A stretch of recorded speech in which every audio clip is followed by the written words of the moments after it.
All right, good afternoon, everybody. I'm Indian River County Sheriff Eric Flowers. We're here today to talk about an incident that occurred last night. It was a downed aircraft. We actually have a video that we're going to play for you in just a second, but I want to introduce who we've got here with us. We've got Vero Beach Police Chief David Curry, from U.S. Customs Border Patrol Air Marine Unit. We have Kevin Scarlin. We have FWC Officer Delano and St. Martin with us. Also from our team, we have Chase Gomez and Jonathan Lazada, pilots, and we also have Don Robinson, who was here, who was out there last night as well. So these guys are here. They were actually, three of them were actually on scene last night. They're happy to answer some questions from you as well, but we want to play the video so you can actually see for yourself what it was that occurred last night. So that's going to happen up here on the big screen, and as soon as we get done playing this and having our conference, we're going to push this out on our social media. So hopefully I'm going to get this going here in just a second. Let's try that. There you go. I believe I have to need signatures in the water, trying to confirm with its souls. But they were rolling pretty hot. I'm going to see if I can attempt to contact the Coast Guard. Coast Guard, this is Hopper 1. I believe I have 2 mean signatures. If you have night vision goggles that have a laser pointed out, they appear to be 2 souls in the water, possibly 3.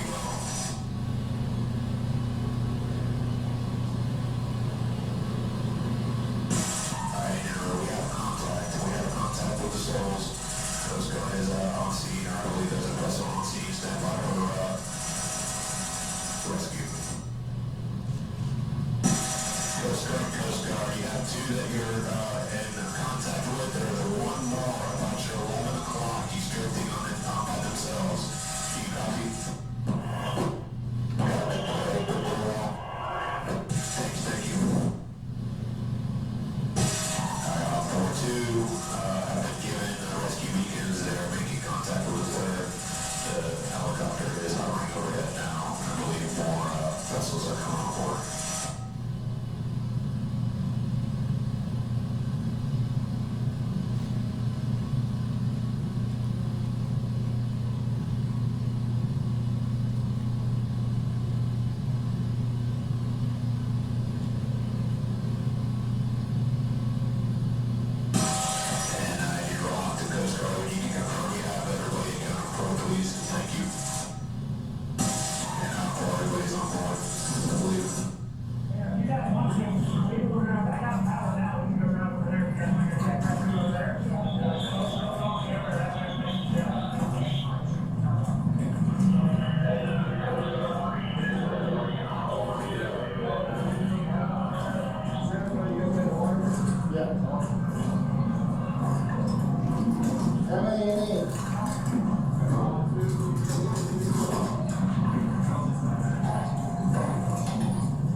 So what you just saw was 2 minutes and 27 seconds of our heroes operating last night.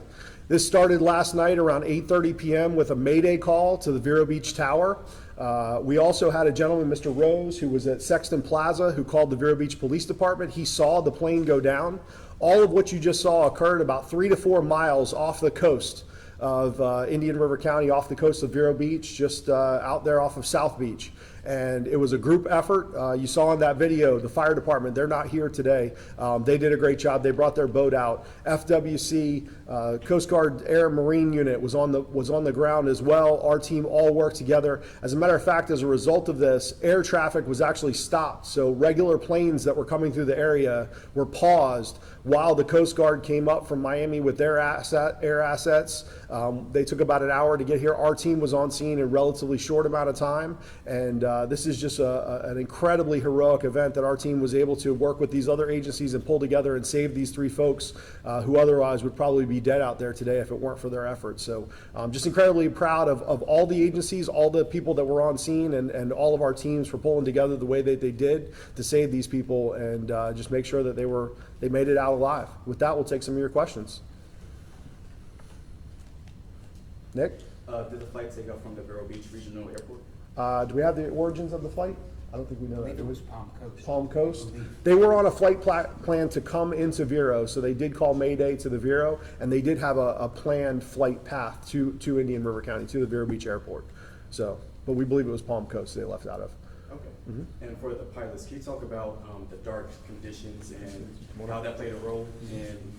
Yeah, so obviously we know it's very dark out there. We operate under night vision goggles. However, even though we have night vision goggles, we're still very limited on visibility. So for us to be able to go that far offshore, it's just unsafe for us. So it was definitely a challenge, safety-wise, because our goal was obviously to try and find these people in the water, but also maintain safety on our end as well. So it was a bit of a challenge, but we do have that FLIR system, which helped out tremendously. Okay. And do you know how long they were swimming for? I heard it was an hour. If I would estimate approximately 45 minutes to 1 hour before we were able to make contact with them. Yes. Okay. And do they have minor injuries or? That I don't know about. Yeah, I believe the pilot was the one who was in worse shape. He was the third person that was rescued when the Coast Guard team, when they got on scene, Customs, Border Patrol, the Air Marine unit, they were telling them, they were pointing to the third person, and he was in the worst shape, and so they wanted to go over and get the pilot and get him saved as well. So definitely heroic. As Deputy Zada said, that's a challenge for us. We don't normally fly out 3 miles out off of the ocean. Our helicopters are not brand new. On occasion we have to set them down for maintenance issues, and so they definitely put their own lives at risk last night to save these 3 folks out there. All over a Mayday call, all we had was Mr. Rose, who said, "I saw it in this area." They had coordinates of where the Mayday call came in from. You're looking for a needle in a haystack out there in the middle of the ocean, and these guys go out and call it out and say, here's where they're at. The boat comes in, saves them. Just an incredible story, and I can't wait for you guys to hopefully get a day to talk to those pilots who were the people who were actually in the plane to tell your story, because on our side it's phenomenal, and I hope you get that one day. Question? Were they just treading water that entire time then? Yeah, they were out there just holding on. They didn't have much other than hope that somebody was going to come get them. And fortunately, that Mayday call made the big difference.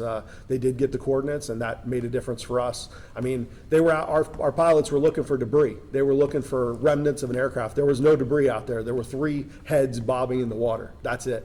Do we know if they were family members or friends? Do you know the relationship at all? Did you guys get any of that?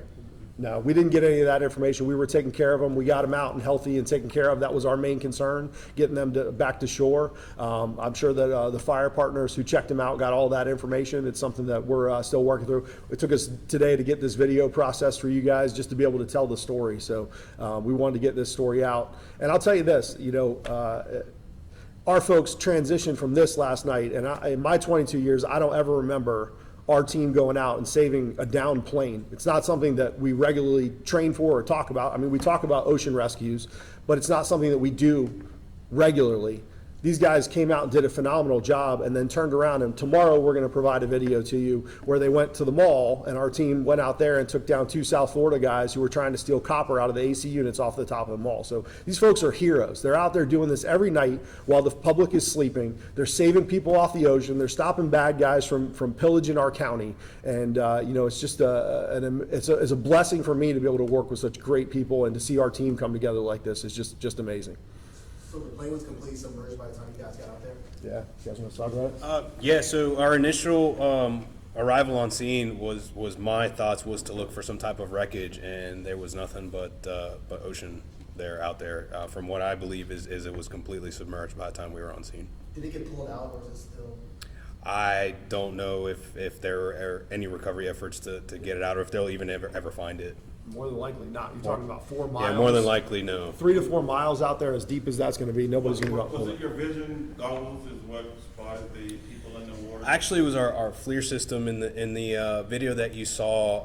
Our FLIR system is what we use. It's an infrared camera that picks up the heat, and what we saw was their head above the water, and that's what was able to draw my attention, which I initially thought was debris.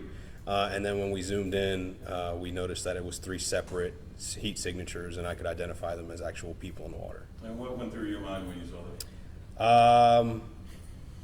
I was I was happy. I was thankful. Like the sheriff said, we don't do this often. A lot of calls that we go regarding a plane crash, if we we go, it's usually not a successful outcome. So for me, it was very rewarding, as well as for my co-pilot. I was just happy that I was able to locate them. I believe that had any more time lapsed, or had we not had a timely response, that they may have never been found.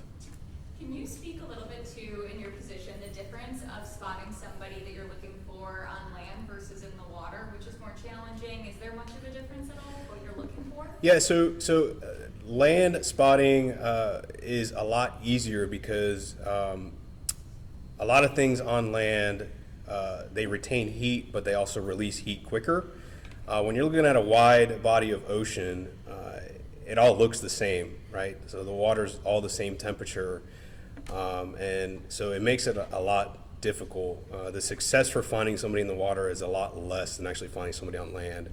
So like I said, to me, I say it's a lucky find, but I'm happy that it was a lucky find. So. John gets lucky a lot up there. He really does. These guys do an incredible job. This is just another highlight of what we do here at the Sheriff's Office every day, protecting people, taking care of people. And like I said, tomorrow we'll have another video for you about, they put a drone up and we got these guys who were trying to steal copper. It was late, early this morning that occurred, and so we haven't been able to produce that video for you. But these folks are heroes. The fact that our team pulled together in such an incredible way and we're able to bring these people to safety, it's just amazing. And I'm just thankful to have such incredible partners standing behind me, as well as the folks who couldn't make it today from fire and the other organizations. So thank you guys. Thanks so much for being here to cover this, and we'll get this pushed out on social media for everybody out there to see.